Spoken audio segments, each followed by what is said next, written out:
Ray. Morning. Start of a busy period, 3 games coming up in the space of 7 days. How challenging are moments like this in the season? I think that's our season, especially until Christmas. It's a busy period for us. A lot of games, but we're looking forward to the next one, which is Manchester United. Team news wise, are you expecting anyone back? Bear in mind the stretch squad that you have at the moment. No, I don't think for this game we're expecting anyone that wasn't available before Wolves to be available now. The majority are longer term, unfortunately for us. That's the position we're in. So we go with a very similar squad. Do you know any timeframes on Isak or Sven Botman? Botman's unclear at the moment, so we're sort of going day by day with that one currently. Alex, we hope, will be back after the international break.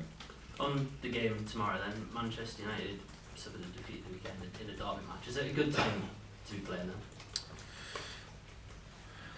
Probably better off telling you that after the game. I think that Manchester United are a top team with top players. They'll no doubt possibly rotate their squad, their team. But that's, again, slightly unclear until we get the team sheet. We won't know. But I think one of the key tests of any team is how you respond to setbacks. So we had one against Borussia Dortmund recently. I thought it was a good response from the group at the weekend in a really good game against Wolves. So I think that's always what you're looking to do when you're in the manager's position. With the final last year came just short. Can you use what happened in the final last year as motivation going into tomorrow night's match to get almost revenge? I don't think it's that's not our emotion as I sit here now. Our emotion is just to try and prepare and win the game. One win and we're into the quarter final of the competition, and we loved our run in it last year. We're determined to try and do as well as we can. Despite the fact we do have a few injuries and the squad will be stretched to a degree, we'll still try and be competitive. At the weekend, Emil Kraft was back in the squad, in the matchday squad. How good was it to have him back round the team again? Yeah, very good. I think he's had a really good period of work. He's worked incredibly hard with the physio sports science team. He's done everything that we've asked of him. I think he's in a good place. He's had development games just to get that finishing touches to his sharpness. So I think he looks really good at the moment, in a good place, and great to have him back with us. If I can ask you on Lewis Hall, he's struggled for minutes this season. How has he settled since joining Chelsea, and what role does he have in the season for you? Well, a big role. He's a talented player. He can play various positions for us, which in our current position we're going to need. I think he's been training well. He's been adapting to quite a big change in his life. So for such a young player to move from London and settle in here, I think he's done it well. I think the best is yet to come, without a doubt. But he's a talented lad. And if I can just ask you on the 7,000 fans making the trip to Old Trafford on a Wednesday night tomorrow night, just a message for the fans that are going tomorrow? Well, the support never ceases to amaze me. So 7,000 people, as you say, travelling that way on a Wednesday night, especially in the difficult weather conditions we've had the last couple of weeks, it's a fantastic effort, and we'll try and reward that support with the best performance we can give. Thank you. Keith? Morning, Eddie. Morning. Pre-Dortmund, it felt like you had lots of options, strong bench. Obviously things have changed very, very quickly. How difficult has that been to adjust to, given your lack of options, I guess, for this game? Well, I think it shows that football can change very quickly, in a sense that you can have a game where you lose 1 or 2 players and suddenly the outlook on the squad and the sort of dynamic of the squad changes. But you just have to roll with the punches, you have to absorb the hits, and you have to find a way, and that's what we're going to try to do. So it's not ideal for us, especially with the season we have, different to last year, totally different feel, where we could maybe absorb those hits a bit easier with the week-to-week games. We're not in that position now, so we're going to need everybody in the squad to step up, and I think that's the key message, is everyone has to give a bit more. And everyone's so important, and I said that pre-campaign, at the start of this year, every player in our squad has a huge role to play now. Have you got certain players in the squad? I'm thinking maybe Joe Linton, who's just come back from injury, perhaps Callum as well, being the only out-and-out fit striker you've got, that perhaps if he can't play 3 games in a week, and you're having to juggle in that way as well. Sorry, That maybe, can't play 3 games in a week due to the fact that for Callum up front, he's the only fit striker at the moment, and obviously Joe Linton, he's just come back from injury. Do you have to juggle in terms of that as well? Yeah, I think we'll be doing an element of that in the next few games. We'll be juggling minutes. We'll be trying to make sure that we be very competitive. We want to try and compete in every game, but make sure that I've said before, when players enter the pitch, they're able to give their best. So I think in this next game, that's going to be a bit of a juggling act for us. But that, I think, we do have the players that can be flexible and play different positions.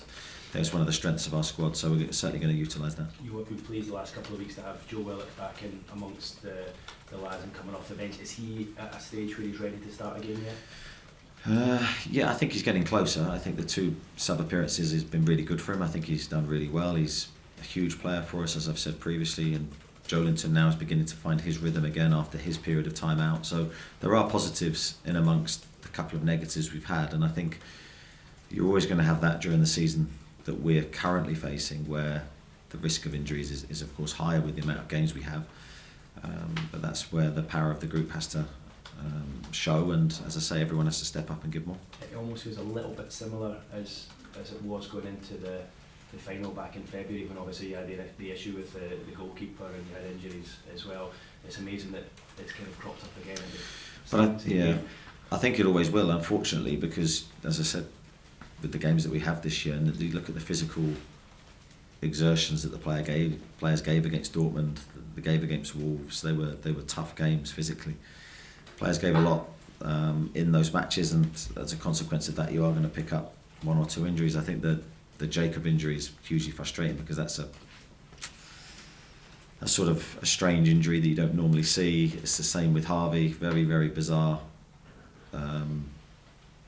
injury out of sort of nothing. They're the ones that you sort of rue, because it can happen, but you know, your sort of more traditional football injuries you can sort of understand, but the ones that come out of nowhere are difficult to take. Apologies if you answered this on Saturday after the Wolves game, but is there any decision yet with regards to Sandro and what the next 10 months will look like? Will he be training here, or will he be allowed to go back to Italy? We're still waiting for clarity. Yeah. Keith, yeah, we're still waiting. Okay. Last one I want to ask you, a little bit off topic, but Australia in the last sort of 12 hours have pulled out of what 2034 World Cup, leaving the door open for Saudi Arabia. You've obviously been over there a couple of times with Newcastle over the last few years. What do you think a World Cup over there in Saudi Arabia in 10, 11 years' time will look like? No idea, really. I think that our trips out there have been to 2 different places. So I think we've gone to Riyadh and Jeddah, and they were 2 different experiences, really. Wherever we went was really well organised, and we were well looked after. So I think if that's a sign of what a World Cup might look like, then I think you can be rest assured that everything will be structurally really good. Thank you. Jeff? And you know, all managers say, all coaches say, you want to win every competition you go in for, but it is a long season. You have got a lot of extra responsibilities this year. Where does it feature, this competition? Well, it features right at the top because it's our next game, genuinely. So when we're planning the game and trying to figure out how we're going to win, because that's obviously our intention every time we set out a game plan or select a team. There's no different for this match. Now, yes, we're going to have to utilise our squad in this game. We have another game against Arsenal a couple of days later, and then we go to Dortmund. So to not use our squad, I think, would be really foolish. But that doesn't mean that we don't trust our squad and back our squad to be able to go to Old Trafford and try and win the game. I don't know if you saw a match of the day, but Alan Shearer suggested that it was hints of tiredness about the team, which would be understandable given the schedule that you've had. But do you feel that emotionally? I certainly felt it against West Ham at the end of a really busy period. I didn't so much feel it against Wolves. I felt we ended the game stronger, in my opinion, than they did. I thought we had more pressure, better chances really late in the game. So, no, I can't agree with that. we didn't play the perfect game, hence why we didn't win. But there was a lot of good in there, and I thought the character, most importantly, from the team and the response to different moments was very strong. And when you look back at Wembley last year, is it with pride or a bit of disappointment or a bit of both? Probably more pride than disappointment, but of course you can't help but think of the final itself and the emotions of losing. But I think a lot of pride in the journey that we took to get there, and the scenes that we witnessed, even just the spectacle of Wembley and the reaction of our supporters, the flags, the colours, that all stand in my memory. And I think it whet the appetite for us. I think that was the most important thing. It was, we want this on a more regular basis. We're determined to get back there now. That's the challenge for us, can we? And obviously tomorrow we'll dictate what we do in this competition. Thanks, Jeff. Lee Ryder? Eddie, does the Carabao Cup represent the best chance you've got of winning a trophy from before you're in? I don't know whether it's the best, but certainly we got a chance to get into the quarter-final, which can't be underestimated. So we're highly motivated. We've got no problem with that, and I know the players feel the same way. And I think the players, myself, coaching team, we loved last year's experience. So we want that again if we can. But we can't underestimate going to Old Trafford is one of the biggest tests still in football. And we're going to have to perform very, very well to get through. And I think we spoke a lot about this last season, but getting that first trophy on the table in so many years, decades, it almost takes the pressure off a little bit. Or do you look at it more as a 3-4 year project where you're going to need time to build to get it? Probably neither. Certainly don't look 3-4 years ahead, in a sense. When you're sat in my shoes, you don't know what tomorrow brings, yet alone what 3 or 4 years brings. And we want to try and achieve as much as we can. We want to maximise. So that means trying to win tomorrow. That's the only thing I'm thinking about after the game. We're then thinking about if we can beat Arsenal, and I think just taking it step by step is the only way we can go. Yeah, I've already mentioned the 7,000 fans there, but our fans seem to be in better spirits than Manchester United at the minute on the back of the derby. So try and make it as much of a home game for Newcastle as possible, I guess, with that many. Yeah, I think our supporters do that incredibly well when they travel. I think even when we're down on numbers, in a sense, you've got a big home crowd obviously tomorrow, but our supporters make noise like no other away crowd, I don't think. So if we can, and if our supporters can make it that kind of environment, then we will try and stimulate them and give them reason to get into the game. And obviously that expectation always falls on us. George and then Craig. Hi, Eddie. Hi, George. Yeah, you've touched on this obviously, but it's a massive game against a big club, but it's also an incredibly challenging week ahead. I'm just wondering, is this sort of one of your toughest team selections you've made so far? Yeah, I think we've had several discussions this week. I think it's not been a clear. Sometimes your team, I think, is really clear how you're going to go or tactically what you're going to do. I think this one's been slightly more difficult because, of course, we don't know what they're going to do either. So I think both teams will probably be unsure on each other's lineup. But I think the fundamentals of performance have to be there. So the principles of our play have to be there. We have to be a Newcastle team showing up and performing in the way that we have become accustomed to. And I think as long as we see that, you'll always take what the game gives you.